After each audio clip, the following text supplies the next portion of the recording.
네, 슬기로운 라디오 생활 2부는 부동산 상담 준비되어 있습니다. 집값 상승이 계속되면서 법원 경매 시장으로 눈을 돌리는 수요자가 늘고 있는데요. 지난달 수도권의 아파트 낙찰가율이 역대 최고치를 기록했습니다. 자, 시세보다 저렴하게 내 집 마련하는 방법으로 주목받고 있는 부동산 경매. 하지만 용어부터 절차까지 낯설고 또 어렵게만 보이기도 하는데요.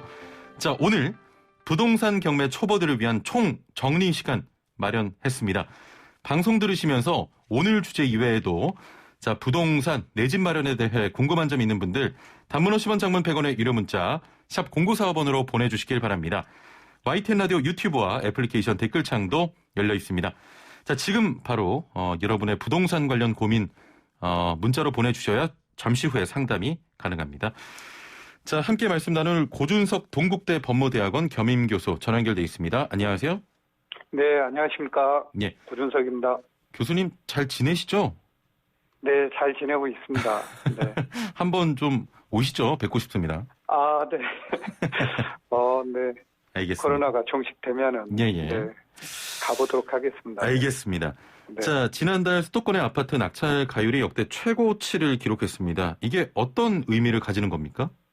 네, 그렇습니다. 신한은행 신한옥션 SA에 따르면은요, 지난달 서울 지역 아파트 평균 매각가율이라고 이제 부르거든요. 낙찰가율에서 매각가율은 104.6%로 나타났습니다.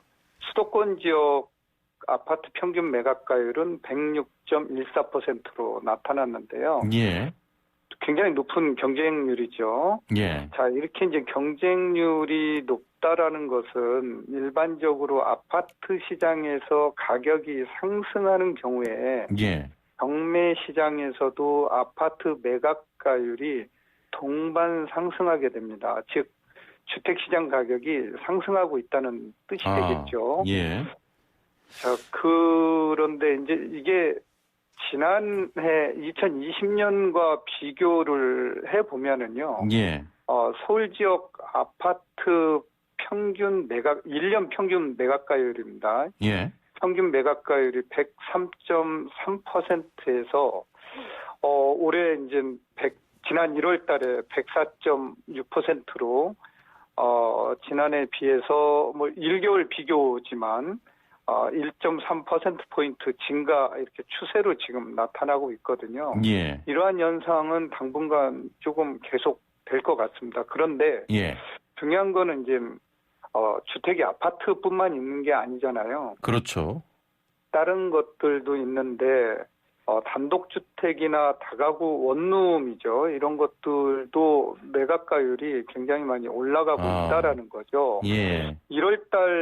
지난 1월달 평균 매각가율을 보면은요, 단독주택은 무려 146.64%를 기록했고요. 다가구는 114.9%를 기록을 했습니다.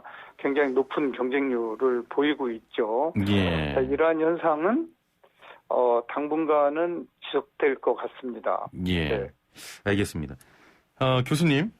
네. 저희가 계속 부동산 관련한 전문가들 최근에 또 공급대책 발표해서 많은 이야기를 또 나눠봤습니다만, 자, 지금 공급대책이 발표가 됐지 않았습니까? 그렇습니다. 집값 좀 떨어지겠습니까? 어떻게 보십니까? 주택 공급은 단기간에는 비탄력적이기 때문에 당장에 이제 공급되는 게 아닙니다. 장기적으로 볼 때는 탄력적으로 보이죠. 예. 그런데 이제 단기보다는 중장기적으로는 분명히 가격 안정에는 도움이 될 것으로 보입니다. 네. 예. 좀 멀리 봐서요. 네, 공급 대책이지 공급이 이제 즉각적으로 이루어지는 게 아니기 때문에 시장에서는 그 공급 대책 발표로 인한 가격이나 효과는 일시적, 심리적 효과 일부분에 기인할 뿐이지 전체 시장 가격 안정에 도움이 되는 것은 아니다라는 그런 뜻입니다. 알겠습니다. 이 질문 드리려고 제가 좀 밑밥을 깔았는데 지금 집 사야 됩니까, 교수님? 무주택자인 경우에는 내 집 마련에 나서는 게 좋을 것 같습니다. 예. 네. 알겠습니다. 알겠습니다. 자, 투자자는 조금 시장 상황을 보고 예. 투자자인 경우에는 주택을 매수하기에는 굉장히 부담스러운 상황입니다. 그래서 예. 좀 지양해야 될 것 같죠. 왜냐하면은 강력한 세금 규제가 예. 따르고 있기 때문에 취득하는데, 보유하는데, 처분하는데 세금을 간과하면은 안 될 것 같습니다. 알겠습니다. 네. 답변 감사드리고요. 상업시설보다는 지금 아파트 경매 시장에 많은 사람들이 좀 모이고 있다면서요? 네, 그렇습니다. 예. 지난달 서울 지역 수익형 부동산이라고 하죠. 상가의 매각가율을 보면은 주택에 비해서는 그 매각가율은 좀 떨어지고 있습니다. 예. 우리가 이제 근린상가, 상가 꼬마 빌딩이라고 하죠. 여기 매각가율을 보면은요, 56.82%를 기록했고요. 오피스텔인 경우에도 100%를 넘지 못하고 있습니다. 94.68%를 기록했는데, 예. 특히 상가 같은 경우는 코로나19 사태에 따른 상권이 굉장히 많이 지금 흔들리고 있잖아요. 예. 네, 그래서 오프라인 상권에 대한 인기가 조금 굉장히 투자자들한테는 매력적이지 않게 보이고 있는 거죠. 그래서 이제 예전의 경우에는 주로 이제 투자 목적으로 경매에 참여하는 경우가 많았는데 예. 최근 들어서는 경매를 내 집 마련 방법으로 이용하는 무주택자들이 늘어나고 있기 때문에 상가보다는 주택 쪽에 매각가율이 이렇게 100%를 넘어서고 있고 경쟁률이 좀 치열해지는 것 같습니다. 알겠습니다. 사실 그 부동산 경매라고 하면 아는 사람들만 하는 좀 먼 얘기로 느껴지는 분들이 많은데 사실 네, 경매라는 용어도 낯설고 절차도 좀 어렵게 느껴지거든요. 차근차근 하나씩 살펴보겠습니다. 우선 경매 물건은 어디서 좀 찾을 수가 있습니까? 경매 물건은 예전에는 이제 법원에 직접 가서 또는 이제 법원의 그 주변에서 나눠주는 찌라시에 의존을 했는데 요즘은 이제 대법원 사이트에서도 경매 정보를 쉽게 습득할 수 있고요.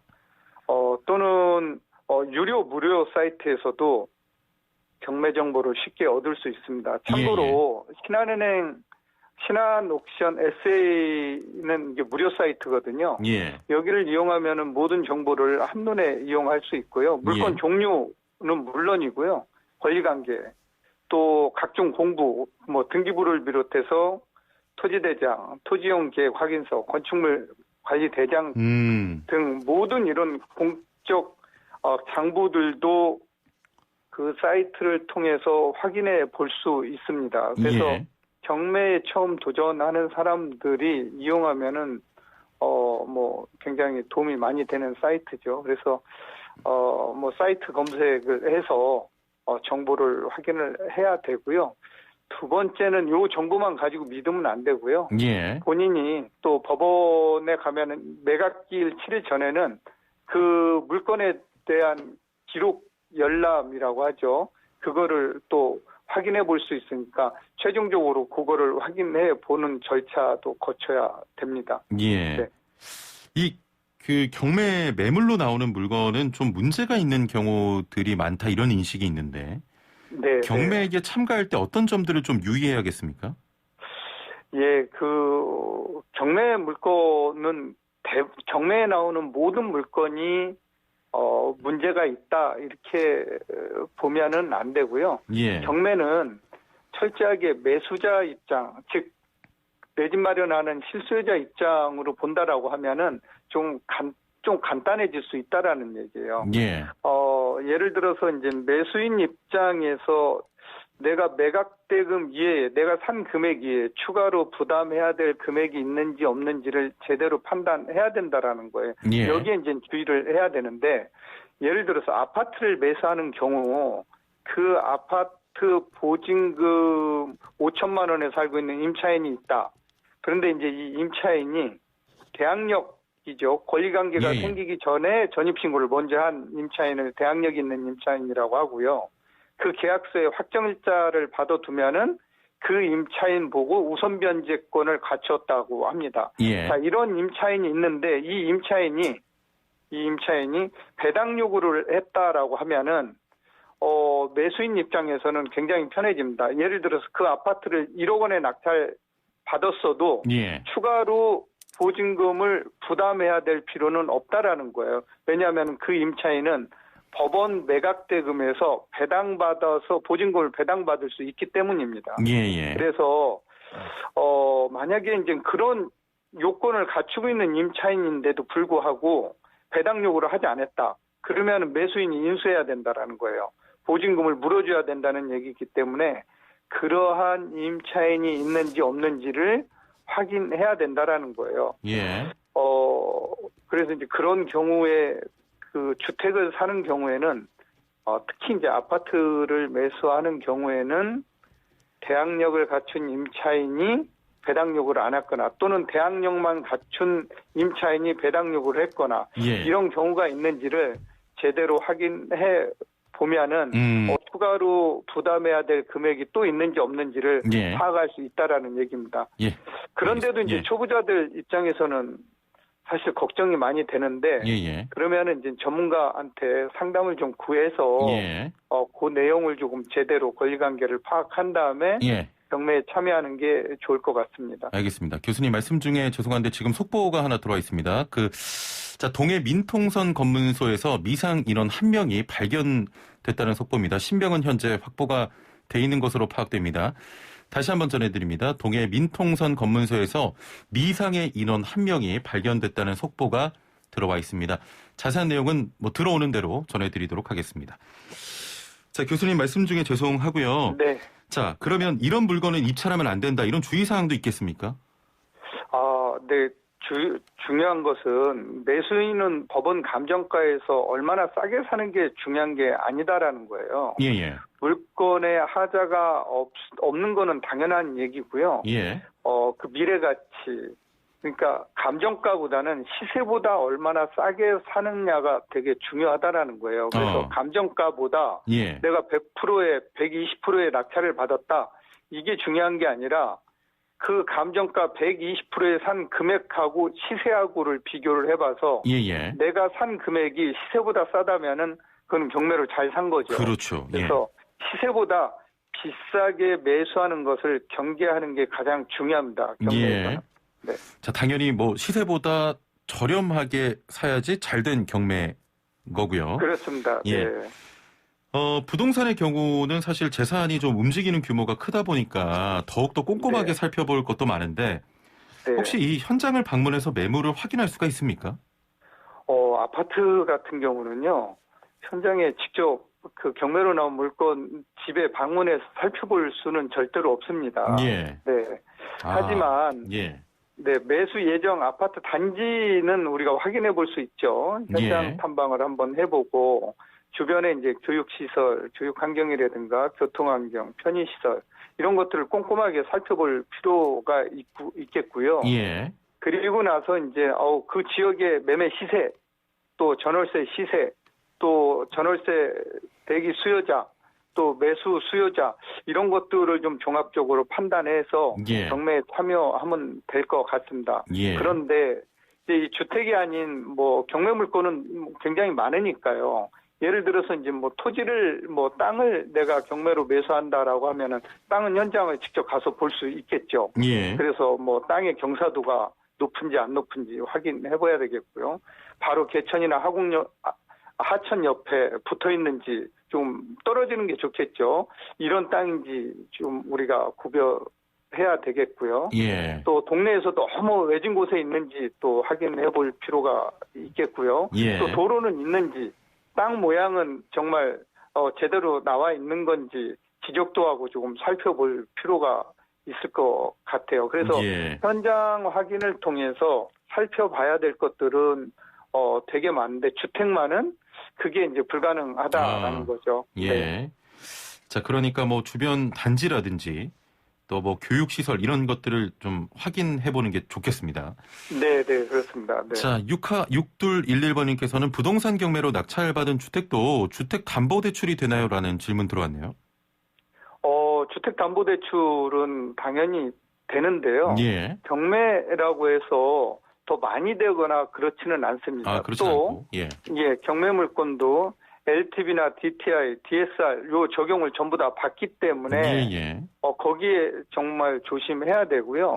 내가 10% 보증금만 입찰 보증금만 있으면은 경매로 내 집 마련하는 거 아니야? 예. 나머지는 경매 대출 받으면 되는 거 아니야? 이렇게 생각하시는 분들이 많은데 절대 그렇지 않다라는 거예요. 예. 그래서 경매에 참여하기 전에 뭐 권리 분석이나 미래가치 분석하는 것도 중요하지만 10%만 가지고 경매에 입찰 참여하는 거는 정말로 경계해야 됩니다. 예. 자금 계획이 전부 세워지지 않으면은 그렇습니다. 경매에 들어가면 안 됩니다. 예. 왜냐하면 자금 계획 준비 없이 경매에 참여했다가 낙찰 받고 나서 대금 마련을 하지 못하면은 그 입찰 보증금은 법원에 날려버릴 수 있다라는 거예요. 그렇군요. 그냥 조심해야 뺏길 수 되겠네요. 있다라는 거예요. 예. 돌려받지 못한다라는 거예요. 알겠습니다. 이거를 예. 주의해야 될 것입니다. 자, 마지막으로 이 질문 꼭 드려보고 싶어서 짧게만 좀 답변 부탁드릴게요. 입찰가를 입찰하는 사람이 정해서 작성하지 않습니까?